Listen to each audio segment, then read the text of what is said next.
Hello everyone. आज के video में हम हमारा नया चैप्टर शुरू करेंगे, kinetic theory of gases and radiation. इससे रिलेटेड बेसिक हमने पिछले वीडियो में ही देख लिया था और उसी का ही थोड़ा सा बेसिक हम आज रिमाइंड करेंगे। तो गैस लॉज हम कल ही देख चुके थे। तो गैस लॉ के 3 टाइप है या फिर थ्री गैस लॉज है।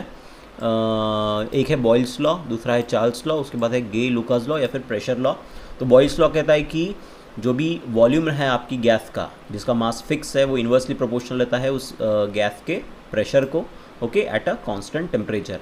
चार्ल्स लॉ कहता है कि जो भी वॉल्यूम है आपकी गैस का, जिसका मास फिक्स है, वो डायरेक्टली प्रोपोर्शनल होता है आपकी गैस के टेम्परेचर को एट अ कांस्टेंट प्रेशर। और गे लुकास लॉ कहता है कि जो भी प्रेशर होता है आपके गैस का, जिसका मास फिक्स है, ओके, वो डायरेक्टली प्रोपोर्शनल होता है गैस के टेम्परेचर को एट कांस्टेंट वॉल्यूम।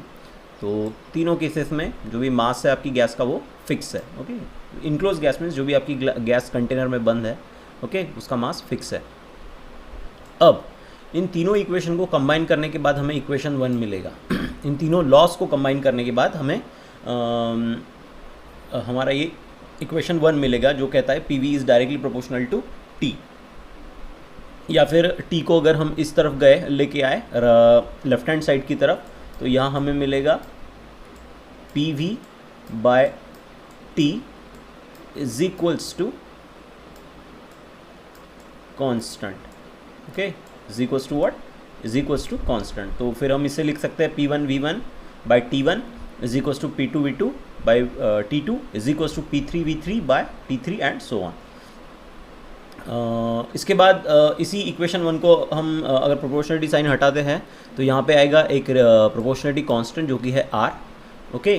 तो R है यहाँ पर प्रोपोर्शनलिटी कांस्टेंट, जिसे हम यूनिवर्सल गैस कांस्टेंट भी कहते हैं, जिसकी जो वैल्यू है वो है 8.314 joule mole inverse kelvin inverse, और इसकी वैल्यू सेम होती है सारी गैसेस के लिए, ओके। इसके बारे में भी हम कल देख चुके थे, ओके। अब समझ लीजिए कि आपके पास n मोल्स ऑफ गैसेस है, okay. n mole of gas means जो मोल्स हैं हम यहाँ पे क्वांटिटी ऑफ मैटर या अमाउंट ऑफ सब्सटेंस मेज़र करने के लिए यूज़ करते हैं। तो यहाँ पे समझ लीजिए कि हमारे पास 1 मोल ऑफ गैस है। तो 1 मोल ऑफ गैस के लिए हमारा जो इक्वेशन 2 है कुछ इस तरीके से ट्रांसफॉर्म होगा और हमारा इक्वेशन आएगा P V is equals to N R T, okay. तो आप ये जो इक्वेशन 2 है हमारा, ओके, यहाँ पे n की वैल्यू है 1, तो ये 1 मोल ऑफ गैस के लिए अप्लाइड इक्वेशन है। लेकिन हमारे पास समझ लीजिए n मोल ऑफ गैस है, तो हम ये इक्वेशन यूज़ करेंगे P V is equals to N R T, okay. और इसी इक्वेशन को हम इक्वेशन ऑफ स्टेट भी कहते हैं। क्यों? Equation of state means for यहाँ पे दिया हुआ है हमें कि for a gas its state is specified by a number of physical quantities such as pressure, temperature, volume, internal energy E। Hence the equation relating these physical quantity is called as equation of state। तो वो जो भी हमारी gas है उसका जो भी specification है, ओके, या फिर उसकी जो भी स्टेट है उसे डिस्क्राइब करती है pressure, temperature, volume, internal energy जैसी फिजिकल क्वांटिटी। और जो भी इक्वेशन इन सारी फिजिकल क्वांटिटी के बीच का रिलेशन देता है उसे हम इक्वेशन ऑफ स्टेट कहते हैं। तो यहाँ पे P V is equals to N R T है equation of state. Next point देखते हैं हम।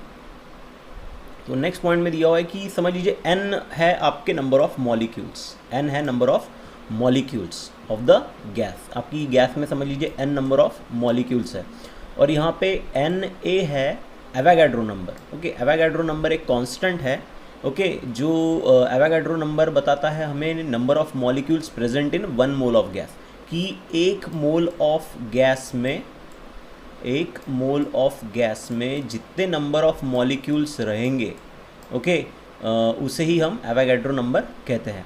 और एवोगाड्रो नंबर फिक्स होता है हर गैसेस के लिए, पर यहाँ पे 1 मोल ऑफ गैस जब भी हम लेते हैं तो वहाँ पे प्रेशर, यस, हाँ, ठीक है, यहाँ पे जब भी हम 1 मोल ऑफ गैस लेते हैं तो 1 मोल ऑफ गैस में जितने नंबर ऑफ मॉलिक्यूल्स होते हैं उसी नंबर को हम एवोगाड्रो नंबर कहते हैं, ओके। तो जो भी यहाँ पे Na है एवोगाड्रो नंबर। अब number of moles, number of molecules और एवोगाड्रो नंबर का रिलेशन हमें इक्वेशन नंबर 4 देता है। जब हम नंबर ऑफ मॉलिक्यूल्स को डिवाइड करते हैं एवोगाड्रो नंबर से तो हमें नंबर ऑफ मोल्स मिलते हैं, हमें नंबर ऑफ मोल्स मिलते हैं। यहाँ पे n है number of gases, number of molecules in a gas, n क्या है यहाँ पर, n है यहाँ पर number of molecules in a gas, और यहाँ पे Na है number of molecule in 1 mole of gas, that is Avogadro number. जब हम इनको डिवाइड करेंगे तो हमें मिलेगा number of mole present in a gas. Okay, तो ये इक्वेशन बहुत इंपॉर्टेंट है, आपको इसको ध्यान में रखना है। ओके, अब ये इक्वेशन हम पुट करेंगे हमारे इक्वेशन ऑफ स्टेट में, मतलब P V is equals to N R T में। तो जब P V is equals to N R T में हम इस इक्वेशन को पुट करेंगे तो हमारा इक्वेशन कुछ इस तरीके से दिखेगा। तो यहाँ पे n है नंबर ऑफ मॉलिक्यूल्स, ओके, और Na है एवोगाड्रो नंबर। तो एवोगाड्रो नंबर जो होता है वो होता है कांस्टेंट, और R भी जो है वो होता है कांस्टेंट। तो R है कांस्टेंट, Na है कांस्टेंट, दोनों को मिला के हमें एक नया कांस्टेंट मिलेगा जिसे हम बोलते हैं Kb, that is nothing but Boltzmann constant, that is nothing but Boltzmann constant. तो हमारा इक्वेशन कुछ ट्रांसफॉर्म हो जाएगा कुछ इस तरीके से, Pv is equals to NKBT। तो ये भी इक्वेशन इंपॉर्टेंट है, यहाँ पे हमारा कांस्टेंट चेंज हो गया, और ये कांस्टेंट है बोल्ट्जमान कांस्टेंट। बोल्ट्जमान कांस्टेंट का जो फॉर्मूला है वो है ये Kb is equals to R by Na, universal gas constant divide by Avogadro number. या फिर Na को ऊपर आप इस तरफ ले जाते हैं तो हमें R का के फॉर्म में इक्वेशन मिलता है, R is equals to Na into Kb। Okay okay, तो ये सारे फार्मूले बहुत इंपॉर्टेंट हैं, आगे चल के बहुत काम आने वाले हैं ये फार्मूले हमें इस चैप्टर को पढ़ते टाइम। नेक्स्ट है point number 5, the laws of Boyle's, Charles, Gay, लुकास are strictly valid for real gases. तो ये जो भी गैसेस लॉ हमने पढ़े हैं, ये सारे गैस लागू होते हैं हमारी सारी गैसेस के ऊपर। कौन कौन से law? Boyle's law, Charles law, Gay लुकास लॉ। ओके, तो रियल गैसेस और आइडियल गैस क्या होती है इसके बारे में हम आगे पढ़ेंगे ही। तो जो भी हमारी रियल गैसेस होती हैं, देखिए एक बात समझ लीजिए कि रियल गैस और आइडियल गैस में उतना ही फ़र्क है जितना कि हमारे रियल फ्लूइड और आइडियल फ्लूइड में। आइडियल फ्लूइड रियल फ्लूइड से क्यों अलग है? क्योंकि हमने आइडियल फ्लूइड के कुछ आइडियल फ्लूइड कैसे होता है उसके कुछ अजम्पशन रखे थे। ओके, कुछ रूल रखे थे कि ये रूल अगर कोई फ्लूइड अगर फॉलो करता है तो वो आइडियल फ्लूइड है। ओके, और जो नहीं फॉलो करता वो रियल फ्लूइड है। तो सेम आइडियल गैस के भी कुछ रूल, कुछ अजम्पशन रखे हैं हमने कि आइडियल गैस वो गैस है जो कुछ अजम्पशन को फॉलो करती है, जिसे हम आगे देखेंगे, और रियल गैस वो जो उन अजम्पशन को फॉलो नहीं करते हैं। ओके, तो only if the temperature of the gas is not too much, not too high, okay, and the temperature is not close to liquefaction temperature of the gas. okay, तो यहाँ पे क्या दिया हुआ है कि आपकी जो रियल गैस है ये इन सारे लॉज को फॉलो करेगी। ओके, जो भी लॉज हमने पढ़ा है, boils, Charles, Gay, Lucas laws जो हमने जो पढ़े हैं, उसको आपको उन लॉज को आपकी रियल गैस ओबे करेगी, फॉलो करेगी। कब? जब आपकी गैस का जो भी प्रेशर है वो बहुत हाई नहीं होगा, बहुत ज़्यादा हाई नहीं होगा। Okay, pressure of the gas is not too high, जो टेम्परेचर रहेगा वो क्लोज नहीं रहेगा गैस के लिक्विफिकेशन टेम्परेचर तक। ओके, तो लिक्विफिकेशन टेम्परेचर क्या होता है? ऐसा टेम्परेचर जहाँ पे आपकी गैस लिक्विड में कन्वर्ट हो जाती है। ओके, तो उस टेम्परेचर से आपका टेम्परेचर ज़्यादा चाहिए। ओके, और उसके पास भी नहीं चाहिए, उसके पास या फिर उतना भी नहीं चाहिए। ओके, तभी आपकी गैस इन लॉज को फॉलो करेगी। Next point, A gas obey the equation PV is equals to nRT at all pressure and temperature is called as ideal gas. Okay, तो ये हो गई हमारी आइडियल गैस की डेफिनेशन। ओके, इसे ध्यान में रखिए। तो आइडियल गैस क्या है? आइडियल गैस वो गैस है जो हमारे इक्वेशन ऑफ स्टेट को ऑल वैल्यूज़ ऑफ प्रेशर और ऑल वैल्यूज़ ऑफ टेम्परेचर पर ओबे करती है या फिर फॉलो करती है।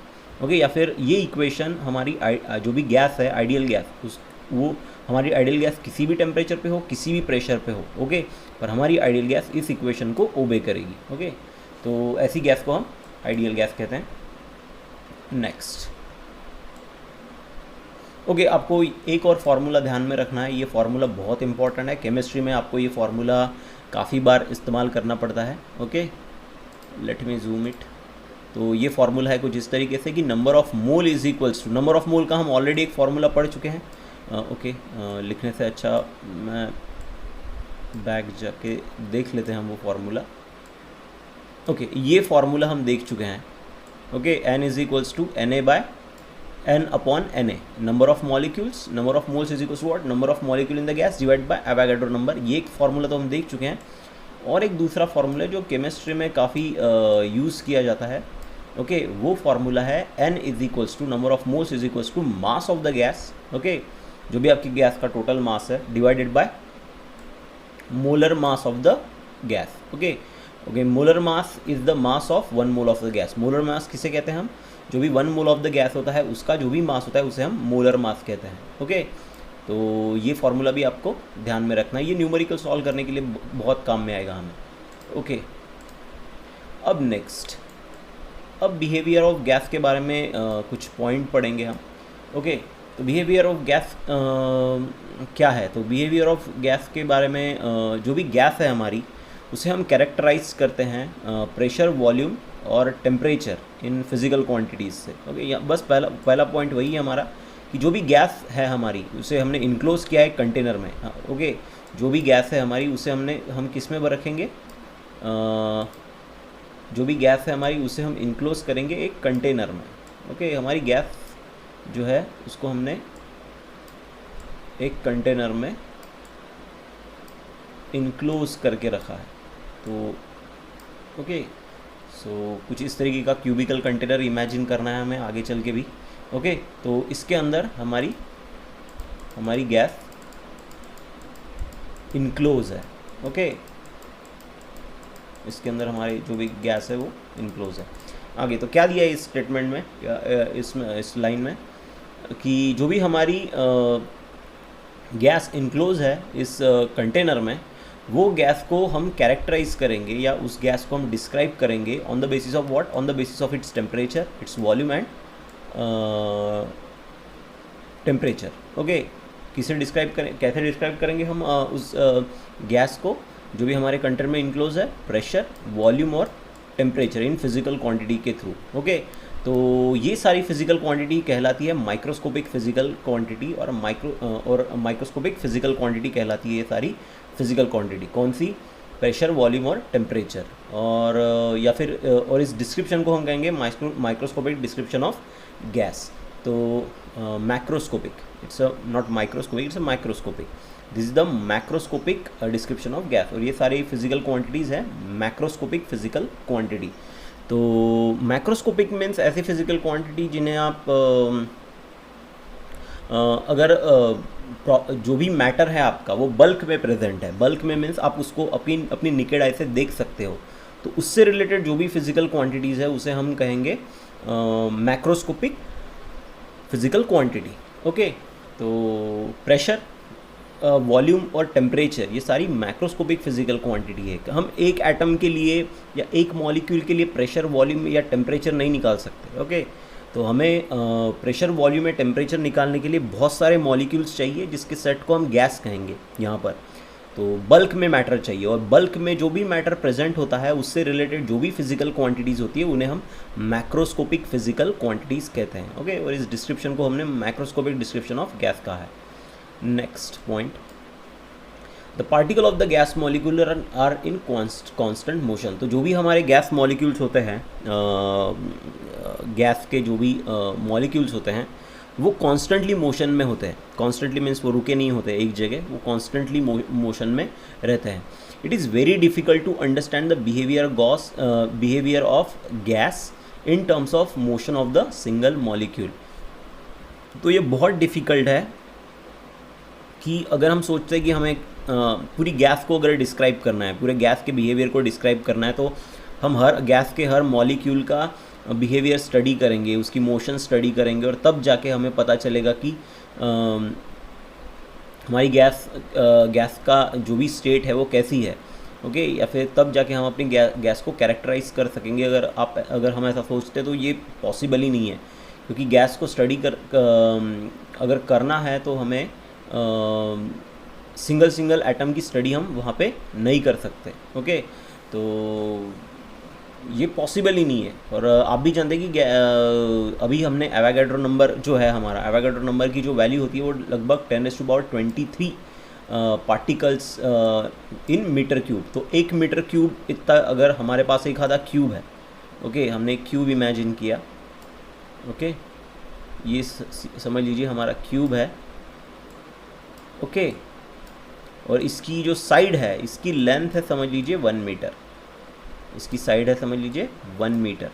तो इतने से क्यूब के अंदर 10⁻23 नंबर ऑफ मॉलिक्यूल्स रहेंगे यार। 10⁻23 मीन्स कितना हो गया वो, 1 के बाद लगभग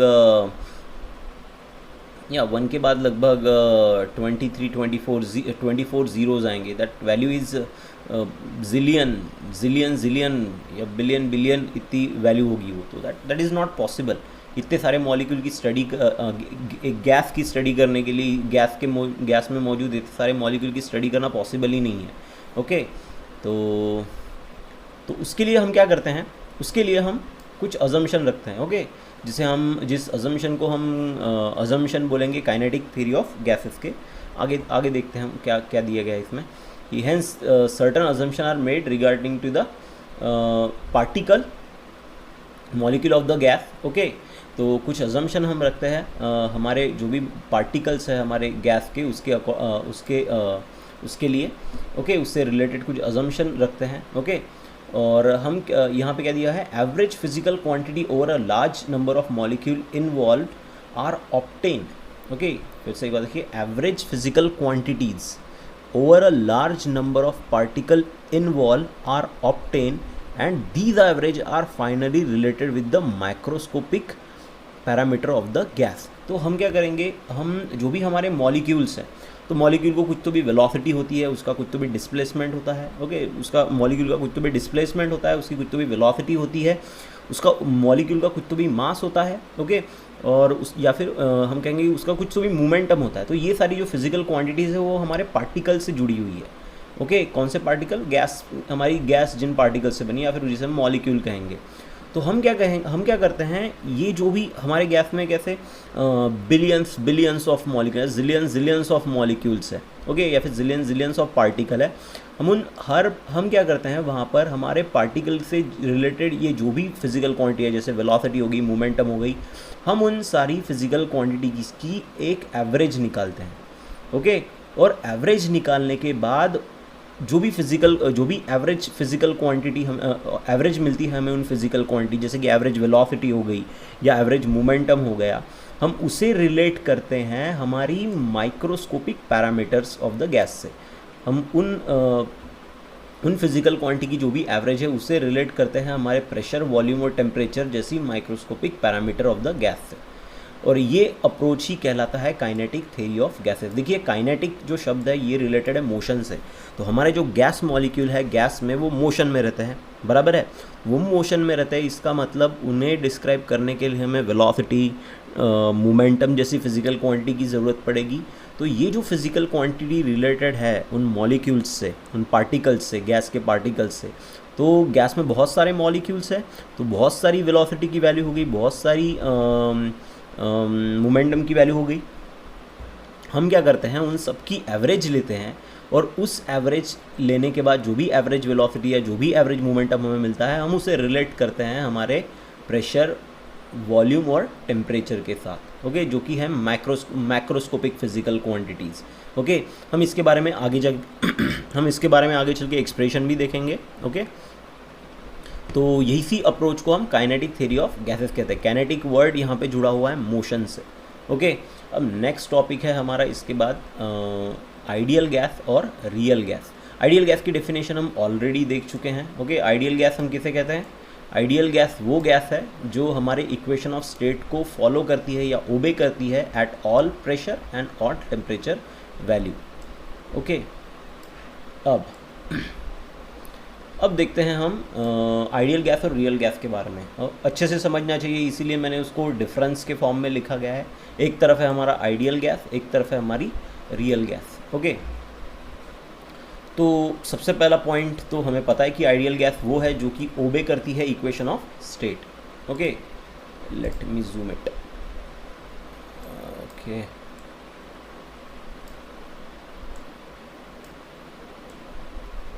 ओके, तो आइडियल गैस कौन सी गैस है? आइडियल गैस वो गैस है जो कि ओबे करती है इक्वेशन ऑफ स्टेट को। रियल गैस कौन सी है? रियल गैस वो होगी जो कि which does not obey the equation of state, जो कि इक्वेशन ऑफ स्टेट को ओबे नहीं करती। ओके, ये हो गया first point. Okay, next, in ideal gas intermolecular interaction are absent. Okay, ये पॉइंट बहुत इंपॉर्टेंट है।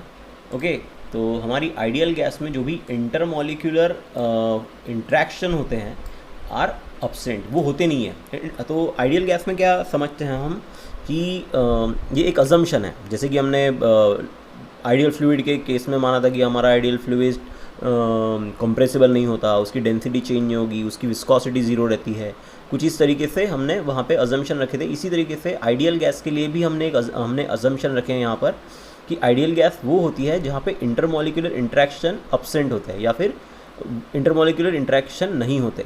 तो आइडियल गैस में जो भी गैस मॉलिक्यूल है वो गैस मॉलिक्यूल के बीच में इंटरमोलिकुलर फोर्सेस नहीं होते। ओके, अगर उन गैस मॉलिक्यूल के बीच में इंटरमोलिकुलर फोर्सेस हुए तो वो उन गैस मॉलिक्यूल्स की मोशन के ऊपर इफेक्ट करेंगे, और मोशन के ऊपर इफेक्ट किया तो सीधे वो प्रेशर टेम्परेचर जैसी फिजिकल क्वांटिटीज़ के ऊपर अफेक्ट करेंगे। तो इसीलिए हमने यहाँ पे कंसिडर किया है कि आइडियल गैस में intermolecular interaction are zero, intermolecular interaction are zero. Okay, intermolecular interaction means the intermolecular forces in between the molecules of an ideal gas are zero. Next, जबकि रियल गैस में क्या होता है कि इंटरमोलिकुलर इंट्रैक्शन प्रेजेंट होता है। Real gas में intermolecular interaction क्या होते हैं? प्रेजेंट होते हैं। तो वहाँ पे कुछ हद तक मॉलिक्यूल्स के बीच में इंटरमोलिकुलर फोर्स होता है। ओके, तो इंटरमोलिकुलर फोर्स होने के कारण जो भी बिहेवियर होता है रियल गैस का वो अलग होता है आइडियल गैस से। Okay, next, energy possessed by ideal gas molecule is purely translation kinetic energy. Okay, ये जो टॉपिक है इसे हम आगे भी डिटेल में पढ़ेंगे जब हम law of equipartition of energy देखेंगे। तो जो भी तब तक मैं इसे एक सिंपल इसमें समझा देता हूँ। तब तक जो भी एनर्जी पजेस करते हैं आइडियल गैस मॉलिक्यूल्स, ओके, वो होती है प्योरली ट्रांसलेशन काइनेटिक एनर्जी। तो जो भी आपके मॉलिक्यूल होते हैं गैस में वो अलग अलग तरीके की मोशन शो करते हैं। तो अगर समझ लीजिए कि आपका जो गैस मॉलिक्यूल है, ये समझ लीजिए गैस मॉलिक्यूल है, ये अगर मूव हो रहा है अलॉन्ग द स्ट्रेट लाइन, तो ये जो मोशन है इसे हम ट्रांसलेशन मोशन कहेंगे। और ट्रांसलेशन मोशन, अगर मॉलिक्यूल ट्रांसलेशन मोशन शो कर रहा है तो उसके पास ट्रांसलेशन काइनेटिक एनर्जी भी होगी। उसके बाद अगर आपका मॉलिक्यूल, समझ लीजिए, okay, let me use another colour. Okay, मैं दूसरा कलर इस्तेमाल करता हूँ यहाँ पर। तो ये हो गया आपका मॉलिक्यूल, और आपका मॉलिक्यूल समझ लीजिए यहाँ पर वाइब्रेट हो रहा है। ओके, ये to and fro motion perform कर रहा है आपका मॉलिक्यूल यहाँ पर। To and fro motion perform कर रहा है, इसका मतलब आपके मॉलिक्यूल के पास रहेगी वाइब्रेशनल काइनेटिक एनर्जी। ये एक तरीके का वाइब्रेशन है। ओके, नेक्स्ट, ये हो गया, okay, let me use another colour. Okay, यहाँ पे ये आपका मॉलिक्यूल हो गया, समझ लीजिए। ओके, ये आपका मॉलिक्यूल है, और आपका मॉलिक्यूल समझ लीजिए रोटेट हो रहा है। ओके, कुछ इस तरीके से, या फिर वो रोटेट हो रहा है खुद के अराउंड। ओके, तो ये हो गया रोटेशनल एक तरीके का। तो इसके लिए जो लगने वाली जो भी काइनेटिक एनर्जी वो है रोटेशनल काइनेटिक एनर्जी। तो ये vibrational kinetic energy, translation kinetic energy और रोटेशनल काइनेटिक एनर्जी, ये तीन तरीके की एनर्जीज़ होती हैं आपके मॉलिक्यूल के पास। इसके अलावा और एक एनर्जी है जिसे हम इलेक्ट्रॉनिक एनर्जी भी कहते हैं, पर उसे हम फिलहाल डिटेल में नहीं देखेंगे। तो ये तीन तरीके की काइनेटिक एनर्जी आपके मॉलिक्यूल्स के पास होती है। तो आइडियल गैस में हम क्या कंसिडर करते हैं कि हमारा मॉलिक्यूल ना तो ऑसिलेट हो रहा है, ना ही खुद के अराउंड रिवॉल्व हो रहा है, मतलब ना कि रोटेशनल मोशन दिखा रहा है। तो उसके पास ना वाइब्रेशनल एनर्जी रहेगी, ना रोटेशनल एनर्जी। उसके पास जो एनर्जी रहेगी वो रहेगी प्योरली ट्रांसलेशन। ओके, तो इसी के कारण हम कंसिडर करते हैं कि जो भी हमारे आइडियल गैस के मॉलिक्यूल है वो प्योरली, उनके पास प्योरली ट्रांसलेशन काइनेटिक एनर्जी होती है। ओके, पर रियल गैस में ऐसा नहीं होता। ओके, रियल गैस मॉलिक्यूल्स जो होते हैं हमारे, उसमें आपको प्योरली ट्रांसलेशन काइनेटिक एनर्जी दिखाई नहीं देगी। ओके, वहाँ पे ट्रांसलेशन काइनेटिक एनर्जी होगी, पर ज़रूरी नहीं कि हर मॉलिक्यूल सिर्फ ट्रांसलेशन काइनेटिक एनर्जी ही दिखाए, या फिर जो भी आपका मॉलिक्यूल है जो पहले ट्रांसलेशन एनर्जी काइनेटिक एनर्जी थी उसके पास, वो रोटेट ना हो या फिर ऑसिलेट ना हो, ऐसा कुछ भी आपकी रियल गैस में नहीं होता। तो दूसरे शब्दों में कहे तो आपकी जो रियल गैस के जो भी मॉलिक्यूल होते हैं उनके पास ट्रांसलेशन काइनेटिक एनर्जी होती ही है, उसके अलावा उनके पास वाइब्रेशनल काइनेटिक एनर्जी, आपके जो मॉलिक्यूल है वो टू एंड फ्रो मोशन दिखाते हैं, वो खुद के अराउंड रोटेट होता है, तो रोटेशनल काइनेटिक एनर्जी। तो ये इस तरीके की काइनेटिक एनर्जीज भी आपके मॉलिक्यूल के पास होती है रियल गैसेस में। ओके, नेक्स्ट है collision between the molecules. Okay, let me change the color. Collision between the molecules it's perfectly elastic. तो ये भी एक assumption है कि हमारे जो भी आइडियल गैस के मॉलिक्यूल होते हैं उनके बीच में जो भी कोलिजन होता है वो परफेक्टली इलास्टिक होता है। परफेक्टली इलास्टिक मीन्स वहाँ पे law of conservation of momentum apply होगा। ओके, परफेक्टली इलास्टिक कोलिजन में law of conservation of momentum valid रहता है। ओके, या फिर वो वहाँ पे अप्लाई होता है। ओके, मीन्स यहाँ पे जो मास है या फिर जो भी एनर्जी है, ओके आप मास ही कह सकते हैं, जो मास है मॉलिक्यूल का वो कोलिजन के बाद चेंज नहीं होगा। ओके, वेलोसिटी बदल जाएगी पर मास वही रहेगा। ओके, तो there is no change in the momentum. तो यहाँ पे जो मोमेंटम रहेगा वो वहाँ पे मोमेंटम चेंज होगा, but that collision is perfectly elastic. वहाँ पे मोमेंटम जो है, total momentum of the system वो कंजर्व होगा। ओके, हम ऑलरेडी इसके बारे में पढ़ चुके हैं। ओके, कॉलेज में law of conservation of linear momentum. Okay, next, collision between the molecule is inelastic. तो जो भी कोलिजन होता है मॉलिक्यूल्स के बीच का, ओके, कौन से मॉलिक्यूल, रियल गैस के मॉलिक्यूल, वो होता है इनइलास्टिक। मीन्स यहाँ पे जो भी मोमेंटम है, लीनियर मोमेंटम, जो भी आपके मॉलिक्यूल के बीच का लीनियर मोमेंटम है, आपके सिस्टम का लीनियर मोमेंटम है, टोटल लीनियर मोमेंटम, वो कंजर्व नहीं होगा।